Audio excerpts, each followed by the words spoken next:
මේ දිනවල බොහෝ දෙනෙක් උණුසුමින් කතා කරන මාතෘකාවක් තමයි ඊශ්‍රායලය සහ ඉරානය අතර පවතින යුද්ධය. අද උදේ නිවුස් එකක් මම දැක්කා මේ මොහොතේදී ඇමරිකාවත් ඉරානයට ප්‍රහාර එල්ල කරලා තියෙනවා, ඉරානයට විරුද්ධව යුද්ධ ප්‍රකාශ කළා තියෙනවා කියලා.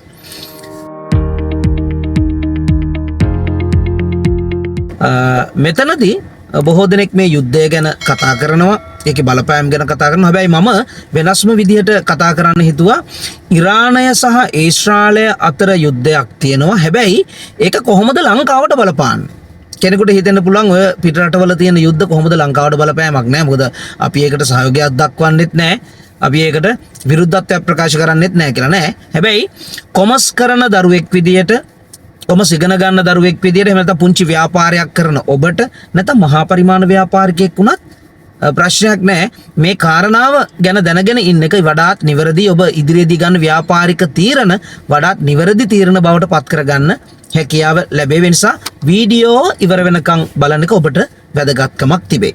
පළවෙනිම දේ, ඉරානය කියලා කියන්නේ ලෝකේ රටවල් විශාල ප්‍රමාණයකට තෙල් අපනයන කරන රටක්. එතකොට යුද්ධයක් තියෙන අවස්ථාවක ඔවුන්ට සාමාන්‍ය ව්‍යාපාරික කටයුතු නිසියාකාරයෙන් කරගෙන යන්න බැරි වෙන නිසා නුදුරේදීම ඉතාමත් මෑතකදී ඉදිරි දවස් කිහිපය ඇතුළත තෙල් මිල ඉහළ යන්න පුළුවන්. මොකද ඔවුන්ට සාමාන්‍ය පරිදි ව්‍යාපාරික කටයුතු කරගන්න ඔවුන්ගේ ප්‍රධාන අපනයන භාණ්ඩය තමයි තෙල්. එතකොට අපිටත් තෙල් නැතුව අපගේ සාමාන්‍ය ව්‍යාපාරික කටයුතු, සාමාන්‍ය දෛනික කටයුතු පවා කරගෙන යන්න හැකියාවක් ලැබෙන්නේ නැහැ. යුද්ධයක් තියෙනකොට තෙල් මිල ඉහළ යන එක වළක්වන්න බෑ. තෙල් මිල ඉහළ යන්න පුළුවන්. තෙල් මිල ඉහළ ගියොත් අපේ රටේ පෙට්‍රල් ඩීසල් මිල ඉහළ යනවා. එතකොට ප්‍රවාහන වියදම් වැඩි වෙනවා, බස් ගාස්තු වැඩි වෙනවා, කර්මාන්ත ශාලාවලට ඔවුන්ගේ අමුද්‍රව්‍ය පිටරටින් ගේනවා නම් ආනයන වියදම් වැඩි වෙලා අමුද්‍රව්‍ය මිල වැඩිවීම නිසා භාණ්ඩ හා සේවාවල මිල මට්ටම ඉහළ යන්න පුළුවන්. මේක දිගින් දිගටම පැවතුනොත් රටේ සමස්ත භාණ්ඩ හා සේවා මිල මට්ටම ඉහළ යනවා. We call for that inflation continuously increasing the general price level of the country. That situation is called inflation. We talk about this under the economic environment. Economic environment කියන lesson එකේ අපි මේ inflation ගැන කතා කරා. මේ ඒ කතාව කිව්වේ English medium commerce කරන දරුවන්ට. එතකොට අනිත් අතට ලංකාව සෙලාන් ටී, ලංකාවේ තේ අපනයනෙන් විශාල ඩොලර් ප්‍රමාණයක් උපන්න රටක් ලංකාව කියලා කියන්නේ. ලංකාවේ තේ ප්‍රබල වශයෙන් විශාල වශයෙන්ම ගන්න ප්‍රධානම ගැනුම්කරුවෙක් තමයි ඉරානය. එතකොට ඉරානයට දැන් අපේ තේ ටික අපනයන කරගන්න බැරි වෙන නිසා ලංකාවේ ව්‍යාපාරිකින් ලංකාව පැත්තෙන් බලනකොට ලංකාවට ලැබෙන්න තියෙන ඩොලර් ප්‍රමාණය අඩු වෙන්න පුළුවන්. අපනයන අඩුවීම නිසා, තේ අපනයන අඩුවීම නිසා අපිට ලැබෙන්න තියෙන ඩොලර් ප්‍රමාණය අඩු වෙලා ඩොලර් සංචිතය පහළ යන අවස්ථාවක් වුණත් උදා වෙන්න පුළුවන්. ඒ නිසා මෙන්න මේ කාරණා ටික අපි ගලපලා බලනකොට පාරිභෝගික විදියට ගත්තහම රට තුල භාණ්ඩවල මිල වැඩිවීම නිසා සමහර විට වෙනත් විකල්ප මාර්ගවලට පාරිභෝගිකයන්ට යොමු වෙන්න සිද්ධ වෙන්න පුළුවන්.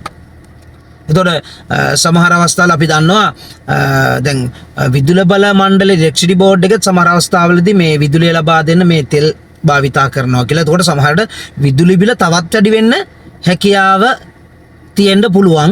එතකොට මෙහෙම යනකොට සාමාන්‍ය ජනතාවගේ ඔවුන්ට ලැබෙන ආදායම වැඩිවීමක් වෙන්නේ නැති නිසා තමන්ට රැකියාවක් කරන කෙනෙක් වෙන්න පුළුවන්, එහෙම නැත්නම් ව්‍යාපාරයක් කරන කෙනෙක් වෙන්න පුළුවන්. ආදායම එකම මට්ටමේ තිබියදී ඔබගේ වියදම් වැඩිවීම නිසා සාමාන්‍යයෙන් අර සැහැල්ලුවෙන් බොහොම කලින් ජීවත් වුණා වගේ ජීවත් වෙන්න බැරි වෙන්න පුළුවන්. මොකද වියදම් ප්‍රමාණය වැඩිවීම නිසා. ඒ නිසා ව්‍යාපාරිකයෙක් විදියට ඔබ අනාගතයේදී ඉදිරි සති දෙක තුන ඇතුළත අලුත් ව්‍යාපාර ආරම්භ කරන්න, නැත්නම් අලුත් බ්‍රාන්ච් එකක් ඕපන් කරන්න, අලුත් නිෂ්පාදිතයක් වෙළඳපොළ ඉදිරිපත් කරන්න සූදානමින් සිටිනවා නම් මේ බාහිර පරිසරය ගැන, රටේ ලෝකේ වෙන සිද්ධි ගැන අවධානයෙන් ඉඳලා ඒ අනුව ඔබගේ තීරණය නිවැරදි දිශානතියකට යොමු කරගන්න හැකියාව ලැබේවි. ඒ නිසා අපි මේකට කියනවා internal environment නෙවෙයි external environment කියලා. global environment. then global changes impact to the business activities. මේ global changes business එකට impact වෙන විදිය තමයි මම මේ කතාව තුල කියන්නේ. ඒ නිසා ව්‍යාපාරිකයෙක් නම් හෙට අනිද්දා ඔබ ව්‍යාපාරික තීරණයක් ගන්න බලාපොරොත්තුවෙන් ඉන්නවා නම් මේ ඉරාන ඉස්රායලයේ යුද්ධය අපිට බලපානවා. ඒකෙන් වෙන බලපෑම පිළිබඳව අවධානය යොමු කරලා ඔබ ගන්න තීරණයක් ගන්න. එහෙම නැත්නම් ඔබ අසාර්ථක තීරණයක් ගත්තා වෙන්න පුළුවන්.